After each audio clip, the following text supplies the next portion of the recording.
భారత్ పాకిస్తాన్ దేశాల మధ్య యుద్ధ వాతావరణం కమ్ముకున్న వేళ ఇరు దేశాలు సంయమనం పాటించాలని ప్రపంచ దేశాలు కోరుతున్నాయి.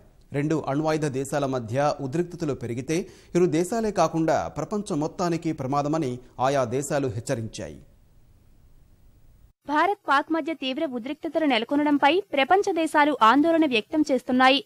ఉద్రిక్తతలు పెరిగితే ఇరు దేశాలు సహా దక్షిణాసియా మొత్తం భయంకరమైన పర్యవసనాలను ఎదుర్కోవాల్సి ఉంటుందన్న ఐరోపా సమాఖ్య పరిస్థితులు మరింత క్షీణించకుండా చూడాలని విజ్ఞప్తి చేసింది. తీవ్రవాదాన్ని ఎట్టి పరిస్థితుల్లో ఉపేక్షించరాదన్న EU కమిషన్ ఉపాధ్యక్షురాలు ఫెడెరికా మోఘెరిని ఉద్రిక్తతలకు ముగింపు పలికేందుకు చర్చలను తిరిగి ప్రారంభించాలని సూచించారు. ప్రస్తుత పరిస్థితులపై ఇరు దేశాలతో సంప్రదింపులు జరుపుతున్నట్లు పేర్కొన్నారు. భారత్ పాక్ మధ్య నెలకొన్న పరిస్థితులపై ఆందోళన వ్యక్తం చేసిన అమెరికా ఉద్రిక్తతలు చల్లారేందుకు తక్షణ చర్యలు తీసుకోవాలని కోరింది. సైనిక చర్య దిశగా ఏ దేశం నిర్ణయం తీసుకున్నా ఇరు దేశాలు సహా అంతర్జాతీయ సమాజానికి భారీ నష్టం తప్పదని శ్వేతసౌధం హెచ్చరించింది.